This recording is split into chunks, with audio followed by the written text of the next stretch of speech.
আলাইকুম সবাইকে। তোমাদের সবাইকে ইজি লার্নিং এর পক্ষ থেকে স্বাগতম।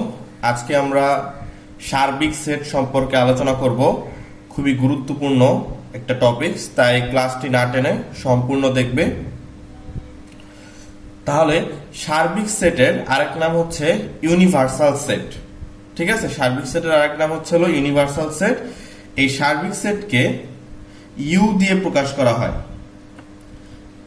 তাহলে প্রশ্ন হতে পারে যে সার্বিক সেটকে কি দিয়ে প্রকাশ করা হয়? ইউ দিয়ে প্রকাশ করা হয়। ঠিক আছে, যেহেতু ইউনিভার্সাল কথাটার শুরু হয়েছে ইউ দিয়ে, এই জন্য এটাকে ইউ দিয়ে প্রকাশ করা হয়। তাহলে সার্বিক সেটটা আসলে কি? সকল সেট একটি নির্দিষ্ট সেটের উপসেট। এটা আমরা সবাই জানি, সকল সেট একটি নির্দিষ্ট সেটের উপসেট। ঠিক আছে, আর একটু সহজভাবে বলতে গেলে আমি উদাহরণ দিয়ে বুঝাই। মনে করি এ একটি সেট যার উপাদান হচ্ছে 1 2 3, বি একটি সেট যার উপাদান হচ্ছে 4 আর 5, সি একটি সেট যার উপাদান হচ্ছে 6 7 8।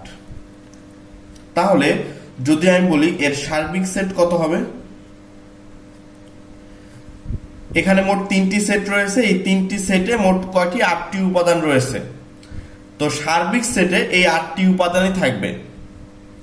ঠিক আছে, আরেকটু যদি সহজভাবে তোমাদেরকে বুঝাই, ধরো তুমি হয়তো গণিতে ভালো, তোমার আরেক বন্ধু হয়তো ইংরেজিতে ভালো, আরেকজন হয়তো বাংলায় ভালো, আর তোমাদের এমন একজন শিক্ষক আছেন ধরো সে তিনোটাতেই ভালো।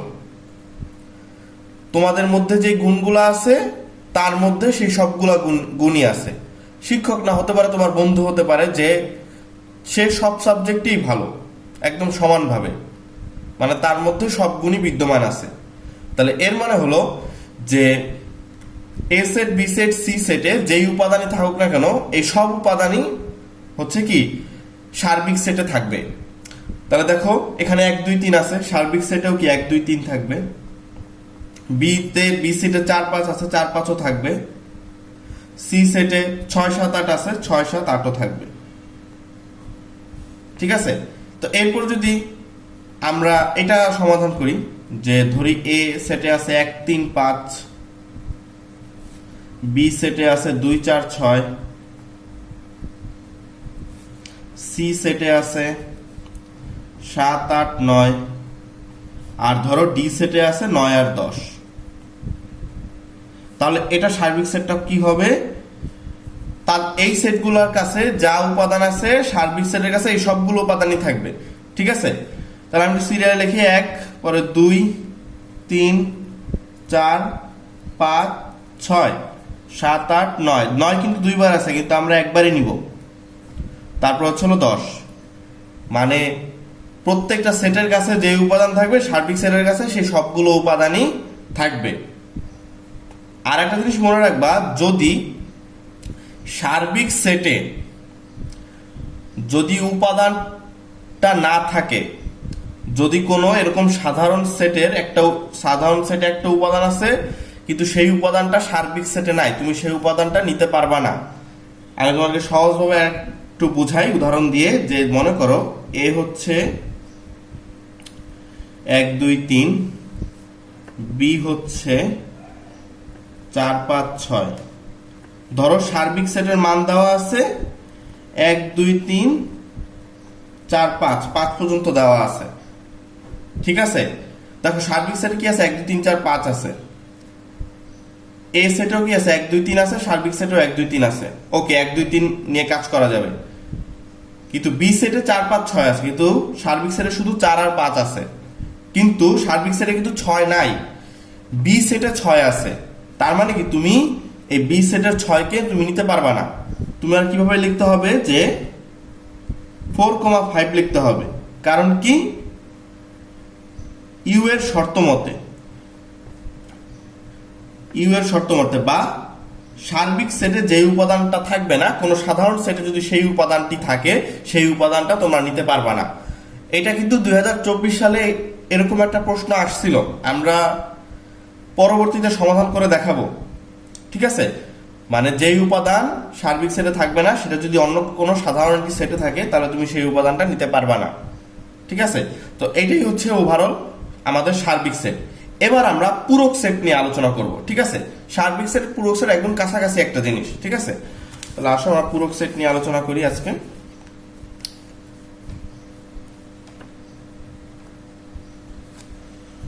পূরক সেট, ঠিক আছে, তাহলে পূরক সেট কি? পূরক সেট হচ্ছিল সার্বিক সেট ও আমি যে কোনো একটা সেট নেই, এ নিলাম, বি নিতে পারি, সি নিতে পারি, সমস্যা নেই। ইউ ও এ এর মধ্যে তুলনা, ইউ মানে ইউ সার্বিক সেট ও এ একটি সাধারণ সেটের মধ্যে কি হবে? তুলনা হবে, তুলনা হবে। পরে হচ্ছিল এ সেটের পূরক সেটটা কি আমরা একটু দেখে নিই। এ সেটের পূরক সেট হবে হচ্ছে এ কমপ্লিমেন্ট। ঠিক আছে, এ সি দ্বারা কমপ্লিমেন্ট বোঝানো হয়, অথবা এ প্রাইম, অথবা প্রাইম চিহ্ন দিয়ে তুমি প্রকাশ করতে পারো, কোনো সমস্যা নেই। এটার মানে হচ্ছে এই প্রাইম বা কমপ্লিমেন্টকে ভেঙে আসবে হচ্ছে ইউ মাইনাস, মানে সার্বিক সেট থেকে মাইনাস করতে হবে। ঠিক আছে, এরপর আসি হচ্ছে ইউ মাইনাস, কোনটা মাইনাস করবো? এ সেটকে মাইনাস করে দিব, অথবা তুমি ইউ স্ল্যাশ এও দিতে পারো, কোনো সমস্যা নেই। ইউ স্ল্যাশ এ অথবা ইউ মাইনাস এ, এই মাইনাস আর স্ল্যাশ একই কাজ করবে, বিয়োগের কাজই করবে, কোনো সমস্যা নেই। ঠিক আছে, দুইটার কাজ কিন্তু একই। তাহলে এ এর পূরক অথবা এ প্রাইম, বা এটাও এ এর পূরক, এর সূত্র কি? পূরক মানে ইউ মাইনাস। পূরক মানে তুমি চিন্তা করবা এই পূরককে ভেঙে তুমি আনছো ইউ মাইনাস, পূরককে ভেঙে তুমি কি আনছো? ইউ মাইনাস আনছো। তাহলে পূরকের উপরে চাপ দাও, তাহলে বাকি থাকে এ, বাকি থাকে না? তাহলে এটা এই পাশে লিখে দিবা। আচ্ছা, ধরো এইটার ঘটনাটা কি ঘটবে তাহলে? যদি আমি লিখি এ ইউনিয়ন বি প্রাইম, এটার ঘটনাটা কি ঘটবে? এটা ঘটনা কি ঘটবে যে এই প্রাইম মানে কি? U minus. এবার প্রাইমের উপরে চাপ দাও, কি দেখা যাচ্ছে? এ ইউনিয়ন বি ব্র্যাকেট সহ এটা লিখে দিবা তুমি, ব্র্যাকেট দিলেও চলবে, না দিলেও চলবে, আমি দিয়ে দিলাম তোমাদের সুবিধার্থে। তো এটাই হচ্ছে পূরক সেটের সূত্র। ঠিক আছে, চল আমরা একটা সমাধান করে নেই। যে তোমাদের বইয়ের উদাহরণ 7,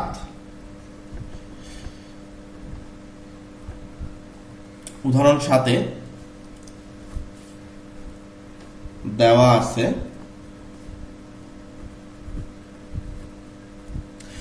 কি দেওয়া আছে আমি একটু দেখে নেই। ইউ, ইউ মানে কি? সার্বিক সেট। সার্বিক সেটের মান দেওয়া আছে 1 থেকে 7 পর্যন্ত, 1 2 3 4 5 6 7। এরপরে একটা এ সেট দেওয়া আছে, এর মান হচ্ছে 2 4 6 7। এরপরে দেওয়া আছে হচ্ছে বি এর মান 1 3 5। ঠিক আছে, বলতেছে হচ্ছে এ এর পূরক আর বি এর পূরক বের করো। এ এর পূরক আর হচ্ছে বি এর পূরক বের করো। আচ্ছা, তাহলে পূরক এই সি মানে কি? U minus. তাহলে সি তে চাপ দিই, কি দেখা যাচ্ছে? শুধু এ দেখা যাচ্ছে, তাহলে লাগবে ইউ মাইনাস এ। ইউ এর মানগুলো কি কি আছে? 1 2 3 4 5 6 7 মাইনাস, তুমি মাইনাস দিতে পারো, স্ল্যাশ চিহ্ন দিতে পারো, কোনো সমস্যা নেই। কিন্তু অবশ্যই মনে রাখবা, যদি এখানে স্ল্যাশ মাইনাস ব্যবহার করো এখানেও মাইনাস দিতে হবে, এখানে স্ল্যাশ ব্যবহার করলে এখানেও স্ল্যাশ দিতে হবে। চিহ্নের ধারাবাহিকতা অবশ্যই রাখতে হবে তোমাদেরকে। আচ্ছা, এরপরে এর মান কত? 2 4 6 7। আমি লিখে দিচ্ছি 2 4 6 7। ঠিক আছে, আচ্ছা আমার আরেকটি লাইন লাগবে এখানে, তাহলে আমি এখানে বের করি। দেখো 1, এখানে 1 আছে, কিন্তু এখানে 1 নাই, তার মানে 1 বাদ দিতে পারতেছো না, তাই না? তাহলে 1 হবে। এখানে 2 আছে, এখানে 2 আছে, 2 আর 2 বাদ যাবে। এখানে 3 আছে, এখানে 3 নাই, মানে 3 হবে, 3 বাদ যাবে না। এখানে 4 আছে, এখানেও 4 আছে, তাহলে বাদ যাবে। এখানে 5 আছে, এখানে 5 নেই, তার মানে 5 থাকবে। তারপরে দেখি আর কি যাবে? এখানে 6 আছে, এখানেও 6 আছে, তার মানে বাদ যাবে। এখানে 7 আছে, এখানেও 7 আছে, তার মানে এটাও বাদ যাবে। তাহলে এটা হচ্ছে অ্যান্সার। তাহলে আমরা এবার একটু বি এর পূরক সেটটা এই পাশে বের করে দিচ্ছি। ঠিক আছে, তাহলে পূরক সেট মানে কি? পূরক সেট মানে হচ্ছে ইউ মাইনাস, আমি মাইনাসটা দিয়ে স্ল্যাশ দিয়ে করাই তোমাদের। তাহলে কি হবে? বি। ইউ এর মান কত? 1 2 3 4 5 6 7। স্ল্যাশ দিছো না, স্ল্যাশ চিহ্ন দিতে হবে, বিয়োগ দিবা না। স্ল্যাশ দিলাম। এবার বি এর মান কত আছে? 135, লিখে দিই 135। এখানে 1 আছে, এখানেও 1 আছে, তার মানে 1 আর 1 বাদ যাবে। এখানে 2 আছে, এখানে 2 নেই, মানে 2 থাকবে। এখানে 3 আছে, এখানে 3 আছে, বাদ যাবে। এখানে 4 আছে, এখানে 4 নেই, তার মানে 4 থাকবে। এখানে 5 আছে, এখানেও 5 আছে, তার মানে 5ও বাদ যাবে। এখানে 6 7 আছে, কিন্তু এখানে 6 7 নেই, তার মানে 6 7 থাকবে। তাহলে এটা হচ্ছে आंसर। ঠিক আছে, তাহলে আমরা খুব সহজে কি বের করে ফেললাম? একটা পূরক সেট কিন্তু বের করে ফেললাম, আমরা পূরক সেটের মান। ঠিক আছে, তাহলে পূরক সেট মানে হচ্ছে কি? সার্বিক সেট আর একটি সাধারণ যে কোনো একটি সেটের মধ্যে তুলনা। ধরি এ সেটের পূরক সেট হচ্ছে এ কমপ্লিমেন্ট বা এ প্রাইম, যেটার মানে হচ্ছে এ কমপ্লিমেন্ট বা প্রাইমের মানে হচ্ছে ইউ মাইনাস এ অথবা ইউ স্ল্যাশ এ, দুইটাই বিয়োগের কাজ করবে। তার তেমনি এ ইউনিয়ন বি প্রাইম মানে কি? U minus A union B. ঠিক আছে, এই পূরক চিহ্নটার মানেই হচ্ছে ইউ মাইনাস। মনে রাখবা পূরক চিহ্নটার মানে কি? U minus. পরে এটা চাপ দিয়ে যা দেখা যাবে সেটাই তোমরা হুবহু এখানে লিখে দিবা। তারপর আমি এখানে দেখলাম দেওয়া আছে ইউ সমান 1 থেকে 7 পর্যন্ত দেওয়া আছে। এ এর মান হচ্ছে 2 4 6 7, বি এর মান 1 3 5। বলতেছে এ এর কমপ্লিমেন্ট মানে এর পূরক সেট বের করো। পূরক সেট মানে কি? ইউ মাইনাস, আর এখানে কোন সেটটা বাদ যাবে? এ সেটটা বাদ দিতে হবে। তারপর আমরা বাদ দিয়ে দিলাম। তেমনি বি এর পূরক সেট বের করতে বলছে। পূরক সেট মানে ইউ মাইনাস বা ইউ স্ল্যাশ, কোনটা বাদ দিব? বি সেটটি বাদ দিয়ে দিব। তাহলে আমরা বাদ দিয়ে অ্যান্সারটা করে ফেলাম। ঠিক আছে, তাহলে আজকের ক্লাসটি এই পর্যন্তই। ধন্যবাদ সবাইকে।